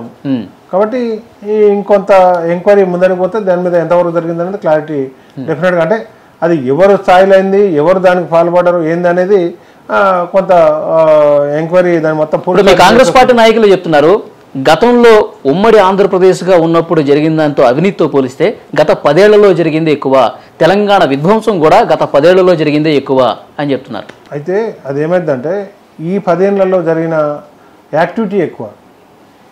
యాక్టివిటీ 10 ఏళ్లలో తెలంగాణ వచ్చినాక తెలంగాణ డెవలప్మెంట్లో కొత్త ప్రాజెక్టులు కానీ, కొత్త రోడ్లు కానీ, కొత్త ఇన్ఫ్రాస్ట్రక్చర్ కానీ ఈ 10 ఏళ్లలో అంతకుముందు 1000 కోట్ల అభివృద్ధి జరిగితే ఇప్పుడు 10,000 కోట్ల అభివృద్ధి జరిగింది ఎగ్జాంపుల్. అట్లా అంత రేషియో ఒకటేసారి అంత అభివృద్ధి జరిగింది కాబట్టి అవినీతి కూడా ఆ స్థాయిలోనే ఉంది. ఏమంటారంటే దాంట్లో వేసే కాంట్రాక్టర్ కానీ ఇంకోటి కానీ ఇప్పుడు పని ఒక టెండర్ ఇచ్చింది, ఆ టెండర్ ఇంప్లిమెంట్ అయిందా లేదా, రోడ్ వేసిందా లేదా, దాని డెవలప్మెంట్ అయిందా లేదా అనేది చూస్తాం. కానీ దాంట్లో ఇంటర్నల్గా ఏం జరిగింది అనేది దాని తర్వాత కాంట్రాక్టర్లు ఇప్పుడు నాయకులకి కమిషన్లు ఇస్తారా సార్? నేను ఏమంటానంటే ఆ జరిగే క్రమంలో వాళ్ళ మంచి చెడు వాళ్ళకి ఆనందం ఎక్కువై వాడికి ఏమైనా 10 రూపాయలు లాభం వస్తే వాళ్ళిద్దరి మధ్య ఆనందం సందర్భం ఉంటే ఆయన ఖచ్చితంగా ఇవ్వాలనే రూల్ ఉండదు. నేనైతే వాళ్ళు అడగలే డెఫినెట్ గా. ఇప్పుడు జిహెచ్ఎంసీలో ఇప్పుడు ఒక 150 నుంచి 200 మంది కాంట్రాక్టర్లు ఉంటారు. పోయి ఎవరినన్నా నేను ఇక్కడనే కూర్చుంటా 1 గంట సేపు ఫోన్ బంద్ చేసి పోయి ఎవరినన్నా అడిగిరండి, ఎవరన్నా ఇట్లా నేను ఉన్న 5 సంవత్సరాలల్లా రామ్మోహన్ గారిని వదిలిపెట్టండి, కేటీఆర్ గారికి ఇస్తారుగా, ఏదైనా అడగండి సార్. నేను రెడీగా ఉన్నా అంటున్నా. మీరు ఎంత తీసుకునే వాళ్ళు కేటీఆర్ గారికి ఎంత ఇచ్చారు సార్? తీసుకునే సందర్భం వస్తే ఆ క్వశ్చన్ ఉత్పన్నం.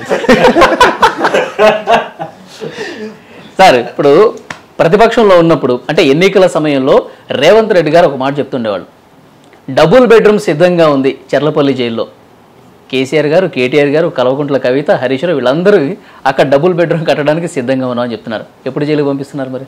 ఒకటి ఎవరికైనా ఏదైనా ఇలా మంచి చేసినా చెడు చేసినా ఎక్కడన్నా లోపభూయిష్టం కానీ దాంట్లో ఎక్కడన్నా ఇంటర్నల్గా తెలిసి జరిగినా తెలియక జరిగినా దానికి బాధ్యత వహించాల్సి వస్తుంది.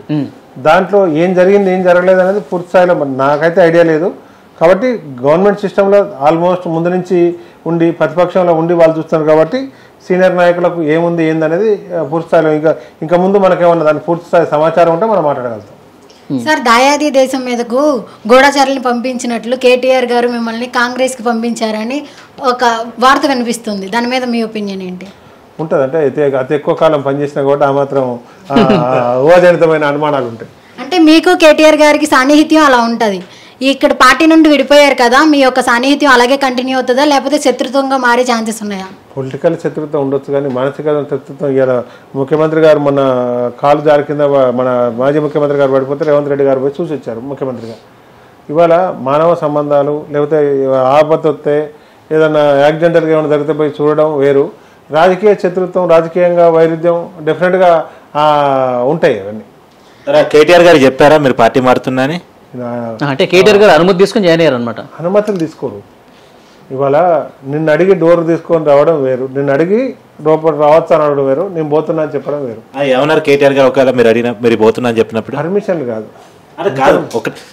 అండర్స్టాండింగ్ ఉన్న వ్యక్తులు మీరు చెప్పిపోతున్నారు కదా, ఆ సమయంలో ఆయన రియాక్షన్ ఏంటి? పర్మిషన్ తీసుకోవడం, పర్మిషన్ వదిలేయండి, పోతున్నా అని చెప్పడం అనుమతి కాదు. ఓకే, మీరు పోతున్నా చెప్పినప్పుడు ఆయన రియాక్షన్ ఏంటి? నేను రియాక్షన్ చూడలేదు, నేను మెసేజ్ మెసేజ్ ఇచ్చినాం అంతే. మెసేజ్ కానీ రిప్లై వస్తుంది కదా, నేను మెసేజ్ ఇచ్చిన, రిప్లై వచ్చిందా రాలేదా అనేది నేను దాని గురించి. కేటీఆర్ గారు ఒకవేళ గట్టిగా ఆపే ప్రయత్నం చేస్తుంటే మీరు ఆగిపోయేవారా కాంగ్రెస్ లో జాయిన్ అవ్వకుండా? కేటీఆర్ గారు కేసీఆర్ గారు పార్టీ పెద్దలు ఏదైనా ఆపడానికి ఏదైనా మాట్లాడడానికి అవకాశం ఉండే సమయం కొంత గ్యాప్ ఉండే ఆపే ప్రయత్నం కానీ లేకపోతే మాట్లాడుకునే సందర్భం కానీ వాళ్ళకు ఆ వైపు ఆలోచించినట్టు ఎక్కడ అనిపించలేదు. దాంతో ఒక నిర్ణయం తీసుకోవాలి. సార్, ఫైనల్గా ఒక క్వశ్చన్కి ఆన్సర్ చేయండి. పార్లమెంట్ ఎలక్షన్స్ తర్వాత అక్కడ సెంట్రల్లో బీజేపీ వచ్చి ఇక్కడ కేసీఆర్ గారు బీజేపీ కలిసి ఏదన్నా డ్రామాలు ప్లే చేసి కాంగ్రెస్ ప్రభుత్వాన్ని పడగొట్టే ప్రయత్నం చేస్తే ఇక్కడ మళ్ళీ బీఆర్ఎస్ బీజేపీ ప్రభుత్వం ఏర్పడితే బొంతు రామ్మోహన్ ఎక్కడ ఉంటారు? ప్రభుత్వం బృందరామ క్రైటీరియా కాదు. ఇవాళ బీజేపీ బీఆర్ఎస్ ఎవరొకటైనా ప్రజలు తీర్పిచ్చురు. రేవంత్ రెడ్డి గారి ప్రభుత్వాన్ని పెద్ద ఎవరు ఎన్ని కుట్రలు చేసినా దాన్ని ఏం చేయగలుగుతారని నేను అనుకోవట్లేదు. ఎందుకంటే ఇవాళ ఎవరినో ప్రలోభ పెట్టి ఇది కాలేదు, ప్రజలు సఫిషియెంట్ తీర్పు ఇచ్చారు. దాన్ని ఏమాత్రం డిస్టర్బ్ చేసినా కూడా వేరే రాష్ట్రాల్లో దేశంలో దాని విపరీత పరిణామాలు డిఫరెంట్ రిజల్ట్ బీజేపీ ఆ విధంగా చేసిన చరిత్ర ఉంది కాబట్టి నాకు తెలిసి డిస్టర్బ్ చేసే ధైర్యం చేస్తారని నేను అనుకోవట్లేదు. నువ్వు అన్నట్టు వేరే సందర్భం వచ్చినా కాంగ్రెస్ పార్టీ అంటే రేవంత్ రెడ్డి గారు అంటే ఉంటారు. సార్, బీఆర్ఎస్ నుంచి కొంతమంది అయితే కాంగ్రెస్లో జాయిన్ అవ్వడం జరిగింది. మీరు ఒక్కరైనా, మీరు కూడా ఇంకా కొంతమందిని ఏమైనా కాంగ్రెస్లోకి తీసుకొచ్చే ప్రయత్నాలు చేస్తున్నారా? ప్రయత్నాలు చేసేది ఉండరు. విసిగి వేసారిపోయి ఎవరికైతే మా మనసు అక్కడ ఉండబుద్ధి కాకుండా జరుగుతున్న పరిణామాలు, ఏ పార్టీ విధానాలు, ఏ నాయకుడు నచ్చితే ఆ నాయకుడు అది కాంగ్రెస్కే రావచ్చు, బీజేపీకే పోవచ్చు. ఏం రాజకీయ కొంతమంది ఉన్నారు, మేము వస్తున్నప్పుడు మేము పోతున్నాం రా బాబు మాతో సన్నిహితులు ఒకరిద్దరు అడిగితే అన్న నేను రాజకీయాలు బంద్ చేసుకుని ఇంటికాడ బిజినెస్ చేసుకుంటాను. న్యాయం రెగ్యులర్గా ఉండే మా రోజు కలిసి తిరిగే దాంట్లో వాళ్ళకు మా మర్యాద పోతున్నప్పుడు కాంగ్రెస్ బీఆర్ఎస్ నుంచి ఎమ్మెల్యేలకు వాళ్ళకు కొంత ఏ రకమైన పరిస్థితుల్లో ఎంతమంది టచ్ ఉన్నారు అనేది కొంతమంది సీనియర్ నాయకులు మాట్లాడుతున్నారు. నాకైతే ఎవరు టచ్ లేరు, వచ్చే సమాచారం అయితే నాకు తెలియదు. చాలా మంది మంత్రులు మాట్లాడుతున్నారు, కోమటిరెడ్డి వెంకటరెడ్డి లాంటి వాళ్ళు, రాజగోపాల్ రెడ్డి, 20 మంది కాంగ్రెస్ పార్టీ సీనియర్ నాయకులు కాబట్టి మరి వాళ్ళకి ఏమైనా సమాచారం ఉండొచ్చు. మనకు కాంగ్రెస్ హరీష్ రావు మీద కూడా అనుమానాలు వస్తున్నాయి, ఆయన బీజేపీ టచ్ లో ఉన్నారని. నేనైతే అనుకోను, సంబంధం మనకు తెలియదు. మరి ఇన్ఫర్మేషన్ హరీష్ రావు ఎందుకంటే పర్టికులర్ గా తెలంగాణకి ఇన్ఛార్జ్ అమిత్ షా కాబట్టి అనుమానాలు. అలాంటి సమాచారం లేదా మీకు? నాకైతే సమాచారం లేదు. ఉన్నా చెప్పరేమో, చెప్పడానికి ఏముంది. ఎలా నేనే ఒక పార్టీకి వచ్చిన, ఆయన ఇంకో పార్టీ పోతున్న సమాచారం ఉంటే అవును ఉంది అని చెప్తాం. ఇంతకుముందు ఏదో డిస్కషన్ వచ్చింది, ఒక అతను పెద్ద మనిషి ఈటెల రాజేందర్ గారి గురించి వచ్చినప్పుడు నాకు తెలిసిన సమాచారం నేను చెప్పిన. థ్యాంక్ యూ బొంతు రామ్మోహన్ గారు, మీ విలువైన సమయం ఇచ్చి మనంతో మన లీడర్ కార్యక్రమానికి వచ్చారు. అడిగిన ప్రశ్నలన్నిటికీ సమాధానాలు ఇచ్చారు. Thank you so much. Thank you. ఇది వాటి మనంతో మన లీడర్. నెక్స్ట్ ఎపిసోడ్లో మరొక గెస్ట్తో కలుద్దాం. నేను మీ వలి. కీప్ వాచింగ్ మనం టీవీ. మనం ఉన్నది మన కోసం.